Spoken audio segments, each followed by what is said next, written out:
Dear teachers, నేను మీ వేణు బాలకొండ. మీరు చూస్తున్నారు Venu teachers educational academy YouTube channel. So YouTube channel కొత్తగా చూసేవారు దీన్ని లైక్ చేయండి, సబ్స్క్రైబ్ చేయండి, ఎండ్ వరకు కూడా స్కిప్ చేయకుండా చూడండి. ఎందుకంటే మీరు చాలామంది విద్యార్థులు ఏం చేస్తున్నారంటే వీడియోలు చేయమని అంటున్నారు, వీడియోలు చేస్తే చాలామంది చూడట్లేదు. ఓకేనా? సో కాబట్టి నాకు మీరు చూసేది లేదు, నాకు వ్యూ డ్యూరేషన్లో మాకు తెలిసిపోతుంది. కాబట్టి ఇంకొకటి, చూసిన వాళ్ళందరూ కూడా లైక్ చేయటం లేదు. మీరు లైక్ చేస్తే నెక్స్ట్ వీడియో వస్తుంది, లేకపోతే ఇక వీడియోలు మానుకోవడం జరుగుతుంది, గమనించాలి. ఓకేనా? సో సరే, ఇక్కడ మీరు ప్రధానంగా గమనించినట్లయితే today we're going to discuss about the lecture method. Lecture method గురించి నేను డిస్కస్ చేయబోతున్నా. లెక్చర్ మెథడ్ డిస్కస్ చేయడానికంటే ముందు ఎవరైతే ఈ వీడియోని చూస్తున్నారో మళ్ళీ ఒకసారి చెప్తున్నా, లైక్ చేయండి. ఖచ్చితంగా లైక్ చేసిన తర్వాత ముందుకు వెళ్ళండి. ఓకేనండి? ఇదేదో కండిషన్ కాదు, మీకు నచ్చితేనే లైక్ చేయండి, లేకపోతే చేయొద్దు, అసలు వీడియోనే చూడకండి. ఓకేనా? సరే, ఇక్కడ మీరు ప్రధానంగా గమనించినట్లయితే ఎవరైతే ఈ వీడియో చూస్తున్నారో మ్యాథమెటిక్స్ మెథడాలజీ లేదా పెడగాజీకి సంబంధించిన క్లాసులు మన యాప్లో లభ్యమవుతున్నాయి. కింద డిస్క్రిప్షన్లో లింక్ ఇస్తున్నాను. ఆ లింక్ని క్లిక్ చేసి ఆ యాప్ని డౌన్లోడ్ చేసుకోండి. తర్వాత పెడగాజీ క్లాసెస్ బాగా రన్ అవుతున్నాయి. అదేవిధంగా మ్యాథమెటిక్స్ టెస్ట్ సిరీస్ కూడా రన్ అవుతుంది. తర్వాత టీచింగ్ యాప్టిట్యూడ్ క్లాసులు కూడా పూర్తిగా ఉన్నాయి. అందులో వాల్యూస్ అండ్ ఎథిక్స్ కూడా ఉన్నాయి. ఎవరైతే కావాలనుకుంటున్నారో కోర్సుని సబ్స్క్రైబ్ చేసుకోండి, యాప్ డౌన్లోడ్ చేసుకొని. సో ఇవన్నీ కూడా మీకు మళ్ళీసారి గుర్తు చేద్దామనే ఉద్దేశంతో చెప్తున్నా. సరే, ఇక్కడ మీరు ప్రధానంగా గమనించినట్లయితే lecture method. What is lecture method? The word lecture is derived from the Latin word lecture. The word lecture is derived from the Latin word lecture, which means to read loudly. To read loudly. To read loudly. అంటే lecture అనే పదము Latin భాషా పదమైనటువంటి lecture అనే పదం నుంచి వచ్చింది. Lecture అనే పదానికి అర్థం ఏంటంటే టు రీడ్ లౌడ్లీ, బిగ్గరగా చదవడం అనే అర్థం ఉందండి. So lecture method is also known as chalk and talk method. Lecture method is also known as chalk and talk method.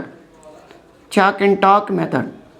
Lecture method కే మరొక పేరు ఏంటంటే chalk and talk method అనే పేరుంది. Why it is called chalk and talk method? In ancient days, we use the chalk piece on the blackboard and write the important points during the lecture. అంటే పాత రోజులలో మనం ఏం చేసామంటే black board మీద chalk పీస్ను ఉపయోగించి ముఖ్యమైనటువంటి అంశాలని, అంటే ఉపన్యాసం ఇచ్చేటప్పుడు ముఖ్యమైన అంశాలను బోర్డు మీద రాస్తున్నాం కాబట్టి దీనికే చాక్ అండ్ టాక్ మెథడ్ అనే పేరు వచ్చింది. So this method is depends upon learning by listening. Lecture method is depends upon learning by listening. Learning by listening అంటే లెక్చర్ మెథడ్ అనేది లెర్నింగ్ బై లిజనింగ్ అనే ప్రిన్సిపుల్పై ఆధారపడి ఉంటుంది. Here I'm using the word listening. ఇక్కడ నేను ఒక పదాన్ని ఉపయోగించినాను, ఏమిటంటే listening.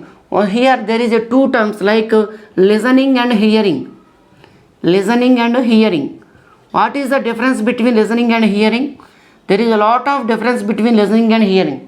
Listening is a active process and also hearing is a passive process. Active ప్రాసెస్కి ప్యాసివ్ ప్రాసెస్కి మధ్య డిఫరెన్స్ ఏంటి? యాక్టివ్ ప్రాసెస్ అంటే actively involving in a one thing or one process, one activity. Actively involved in a activity. For example, you are listening the lecture method on YouTube. So how you listened it? Your body and your mind purely focused on this video. So that means in listening, your body and mind both are actively involved. But in hearing, your body present but mind is absent. And hearing అందుకని దీని ఏమన్నారంటే passive process అంటున్నారు. లిజనింగ్కి హియరింగ్కి మధ్య తేడా అది. అంటే నువ్వు జనరల్గా రోడ్డు మీద వెళ్తున్నప్పుడు నువ్వు ఏదైనా సాంగ్ విన్నావు అనుకోండి, దాన్ని వెంటనే మర్చిపోతావు. అదే క్లాస్ విన్నావు అనుకోండి, తరగతిలో పాఠం చెప్పేటప్పుడు క్లాస్ విన్నావు అనుకోండి, ఎక్కువ కాలం గుర్తుంది. Why? In the classroom instruction a learner always pay the attention. తరగతి గదిలో విద్యార్థి అటెన్షన్ పే చేస్తాడు. This attention is also called conditional attention. ఈ అటెన్షన్ ఏమని పిలుస్తారంటే కండిషనల్ అటెన్షన్ అని మనం ప్రధానంగా పిలుస్తాం. ఓకేనా? Hearing means some students are not attentively in the class. They are seeing, we are observing that people like they are listening, but their mind is thinking another way. అంటే వాళ్ళ ఆలోచన వేరే మార్గంలో ఆలోచిస్తూ ఉంటుంది. But just body present, that means body present, mind absent. So that is called passive. So hearing and listening. ఓకేనా? So అందుకని that's why lecture method is passive method. Why? Always students are not pay the attention during the instruction. అందుకని పిల్లలు ఉపన్యాసం జరిగేటప్పుడు అన్ని సందర్భాల్లో attention pay చేయలేరు.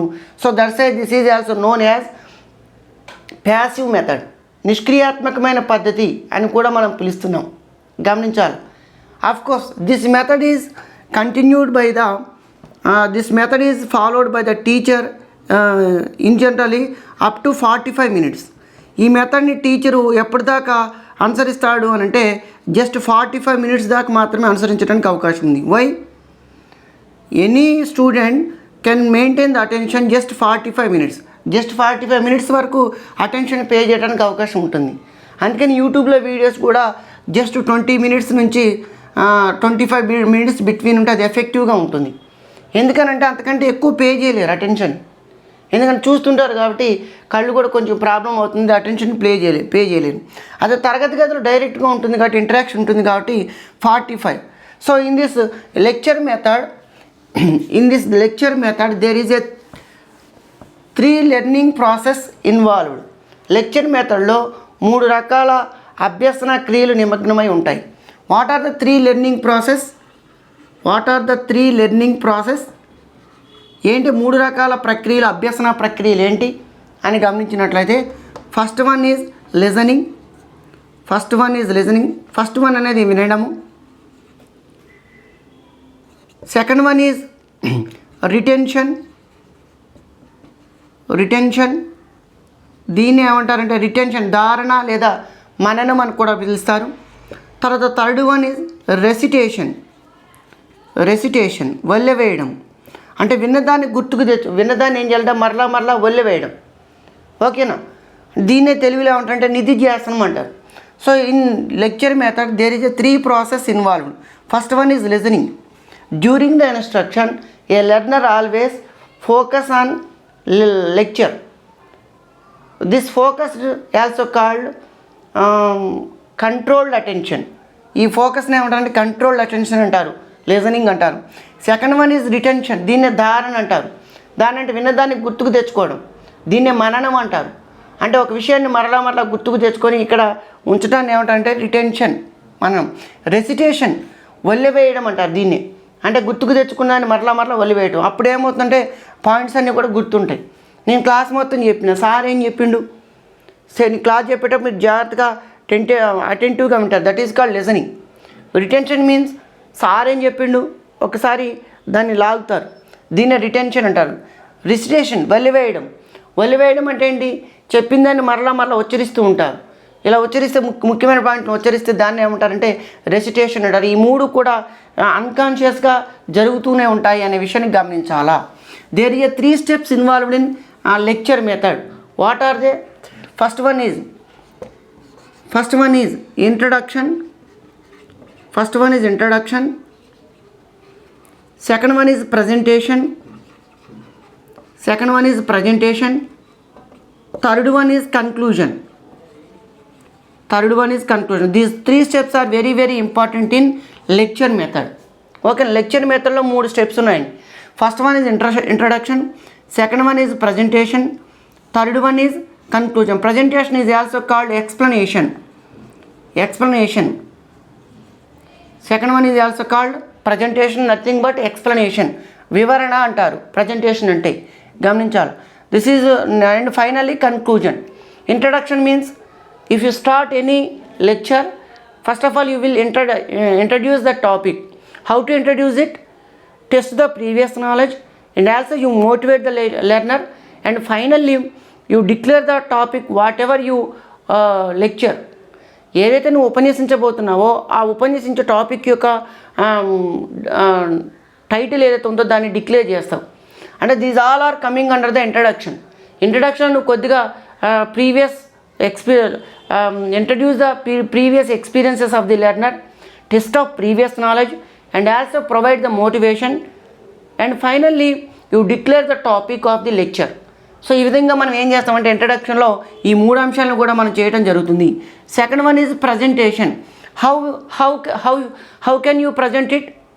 In this presentation whatever you taught that will be explain detailedly during the lecture. అంటే ఉపన్యాసం జరిగేటప్పుడు నువ్వేం చెప్పదలుచుకున్నావో ఆ చెప్పదలుచుకున్న మొత్తాన్ని కూడా ఈ ప్రజెంటేషన్ లేదా ఎక్స్ప్లెనేషన్లో నువ్వు పూర్తిగా వివరణ ఇవ్వడం జరుగుతుంది, గమనించాలి. And finally conclusion. So what is conclusion? After completion of the lecture, you conclude the lecture within 5 or 7 minutes. How to conclude it? Whatever important concepts taught by you in the lecture, that important concepts will be recapitulated by you with the help of some questionnaire. అంటే oral క్వశ్చనియర్. అంటే నువ్వు ఏదైతే పాఠం మొత్తం చెప్పావో చెప్పినటువంటి అంశం మొత్తాన్ని కూడా మౌఖికమైన ప్రశ్నల ద్వారా ఏం చేస్తావు అంటే కన్క్లూడ్ చేస్తావు. అంటే ఏమేమి నేర్చుకున్నావు అనేది నువ్వు ప్రశ్నలు వేస్తూ ఉంటే పిల్లలు విన్నవాళ్ళు ఆ ముఖ్యమైన కాన్సెప్ట్స్ అన్ని సమాధానం చెప్తారు. టోటల్గా అప్పుడు ఏమవుతుందంటే ఈ 45 మినిట్స్లో నువ్వేం చెప్పావో అవన్నీ కూడా రీక్యాప్చులేట్ అవుతాయి. ఓకేనా? For example, so lecture, the word lecture derived from the which word? Latin word. ఓకేనా? That word is lecture. Lecture means to loud readly. How many steps involved in lecture method? 3 steps. What are they? Introduction, presentation, conclusion. How many process involved in the lecture method? 3 process. What are they? First one is listening, second one is retention, third one is recitation.